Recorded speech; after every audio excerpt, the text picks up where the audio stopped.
Fala galera, sejam bem-vindos mais uma vez ao Mitocôndria. Desculpa aí o tempo sem aula, mas é que final de semestre a gente sabe, né? Fica muito apertado para professor. Então vamos que vamos. Hoje é dia de aula, então, aula de sistema cardiovascular. A circulação do sangue sempre intrigou o homem, galera. Desde os escritos mais antigos, a gente tem referência ao coração. E muitas delas, nesses escritos antigos, vai ter pela imaginação das pessoas sem qualquer relação com características anatômicas. Um exemplo para a gente é Hipócrates. Para vocês terem ideia, em 460 a 370 a.C., ele sabia muito pouco sobre o funcionamento do sistema circulatório, mas ele já sabia que o pulso, a pulsação, dependia do coração. Já Aristóteles, em 384 a 322 a.C., ele afirmava que o coração ele tinha um número imenso de funções. Dentre elas, falava-se que era a sede da inteligência e o local da formação do calor dos animais. E os conhecimentos foram se acumulando até chegar ao que a gente tem hoje. Muito por conta da época do Renascimento, onde os estudiosos iam contra as ideias da igreja e começaram a estudar anatomia em corpos humanos mesmo, abrindo, estudando e observando, coisa que a religião proibiu durante muito tempo. O nosso sistema cardiovascular ele é composto por coração, veias, artérias e capilares, circulação linfática e o sangue. A função do nosso sistema circulatório é levar o sangue com oxigênio e outras substâncias para as células e retirar dessas células qualquer impureza ou qualquer coisa prejudicial para eles. Falando do coração, nós podemos falar que o coração de uma pessoa tem o tamanho aproximado de sua mão fechada e bombeia sangue para todo o corpo sem parar. Ele vai se localizar no interior da cavidade torácica, entre os dois pulmões, levemente inclinado para a esquerda e para frente na sua base. O peso médio do coração é aproximadamente 300 gramas e varia de acordo com o tamanho e o gênero da pessoa. O nosso coração ele é constituído também por musculatura estriada cardíaca, que ela é de batimento involuntário, e ele possui 4 cavidades. Cavidades essas que são átrio direito, átrio esquerdo, ventrículo direito e ventrículo esquerdo. Ah, professor, mas está invertido, não está não? A minha direita está falando que é a sua esquerda. Calma, gente, é que quando você olha o coração numa figura anatômica igual a essa, você está vendo não o seu coração na direção que ele está, mas o coração como se fosse o coração de uma pessoa de frente para você. Então a sua direita é a esquerda dele e a sua esquerda é a direita dele. Se ficou confuso, pensa mais um pouquinho aí. Pede para alguém ficar na sua frente e para levantar o braço direito e esquerdo você vai conseguir compreender o que eu estou falando. O coração ele também vai possuir uma camada que a gente chama de pericárdio. O pericárdio é uma membrana serosa que vai envolver o coração, evitando com que ele tenha atrito excessivo com a cavidade torácica. Se a gente pega a mão e esfrega, você vê que ela começa a doer se você esfregar demais. Imagina o seu coração esfregando na parte de dentro do seu corpo o tempo inteiro. Então precisa de um revestimento protetor, que é o que faz o pericárdio. E entre o pericárdio e o coração existe um líquido que vai ajudar nessa lubrificação. Como a gente já viu lá no 7º ano, o coração dos mamíferos, que somos nós, vai ter circulação dupla. O que quer dizer isso? Ele passa 2 vezes no coração. Se a gente parar para pensar, observa aí o esquema. O sangue chega no átrio direito, passa para o ventrículo direito, sai do ventrículo direito e vai para os pulmões. Saindo dos pulmões, volta para o coração, volta pelo átrio esquerdo. Do átrio esquerdo, você vai ter a passagem do sangue para o ventrículo esquerdo. E do ventrículo esquerdo vai para o corpo através da artéria, a aorta. O coração, então, tem a circulação dupla, na qual nós vamos chamá-la de circulação sistêmica, que é quando ocorre do coração para os órgãos, né, para o corpo e para o coração.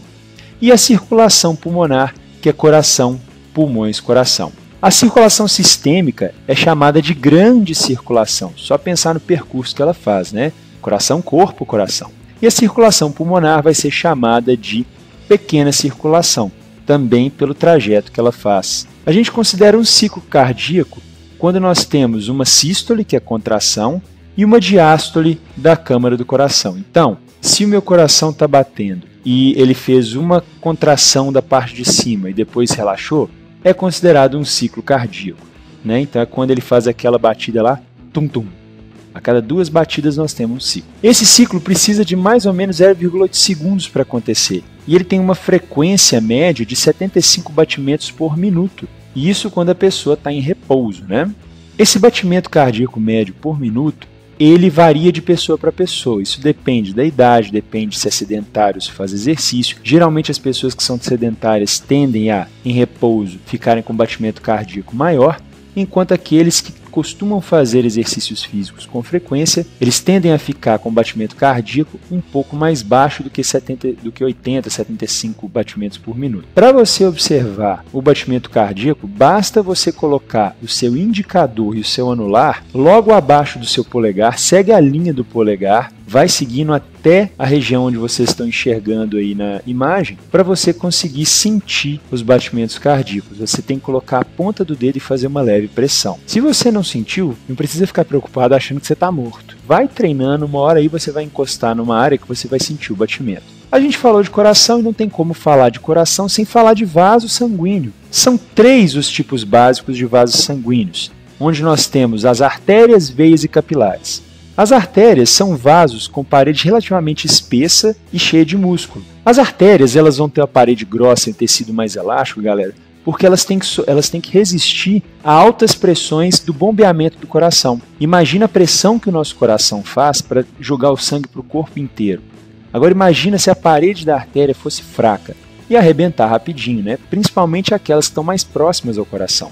Ela vai transportar sangue do coração para diversos tecidos do corpo. Então, não cai naquela de virar e falar que a artéria carrega sangue arterial, porque nós temos a artéria pulmonar que ela vai levar sangue venoso, sangue rico em gás carbônico, do nosso coração para o pulmão. Então, a artéria é todo o vaso que sai do coração. Se você quiser fazer uma comparação tosca, é só pensar artéria até mais, artéria até, artéria até. Então, lembrando que vai sair do coração. Já as veias, que são o segundo tipo de vaso, elas vão ter paredes mais finas e menos tecido elástico que as artérias. As veias, elas vão fazer o papel de trazer o sangue para o coração. Então, fazendo de novo aquela comparação tosca, veia, venha para o coração. Então, só pensar nisso daí fica fácil de gravar. A maior parte das veias vai carregar sangue não oxigenado. Mas assim como nas artérias, se a gente falar que veia carrega só sangue venoso, nós estamos errados. As veias pulmonares que chegam do pulmão para o coração, na pequena circulação, elas vão trazer sangue rico em oxigênio. Os capilares são o terceiro e último grupo de vasos sanguíneos que nós temos, que eles são muito finos, eles são microscópicos e são permeáveis. Eles vão estar presentes em toda a parte do tecido do corpo humano. Vão ceder nutrientes, gás oxigênio e hormônio para nossas células, e ainda assim vão recolher o gás carbônico e outros resíduos de metabolismo celular. Tá? Se vocês observarem, é basicamente uma camada de células só que nós temos dos capilares, fazendo com que eles consigam ficar de uma forma aí mais interessante para a gente. E por último, nessa parte que nós vamos falar de sistema circulatório, nós temos o sistema linfático, que ele vai ser uma rede complexa de linfonodos e dutos linfáticos. É como se fosse um sistema circulatório paralelo. Eles vão se distribuir pelo corpo todo e vão recolher o líquido excessivo que não retornou aos capilares sanguíneos. Vai filtrar e conduzir ele regulando ali a quantidade de líquidos que vai ter no sangue. O sistema linfático também vai ser importante para o sistema imunológico, pois ele vai colaborar com os glóbulos brancos para a proteção contra bactérias e vírus invasores. Os vasos linfáticos eles são de livre acesso e livre corredor para as células brancas do nosso sangue. Então é isso, galera. Por hoje a gente fica aqui. Espero que tenham gostado. Se achou legal, dá um like. Se achou interessante, quer que outras pessoas também entendam um pouco mais sobre o sistema circulatório, compartilhe aí com a galera. Não se esqueçam de se inscrever no canal, aqueles que ainda não são inscritos. Marca o sininho lá para poder lembrar você das atualizações que ocorrerem no canal. Um abraço e até a próxima.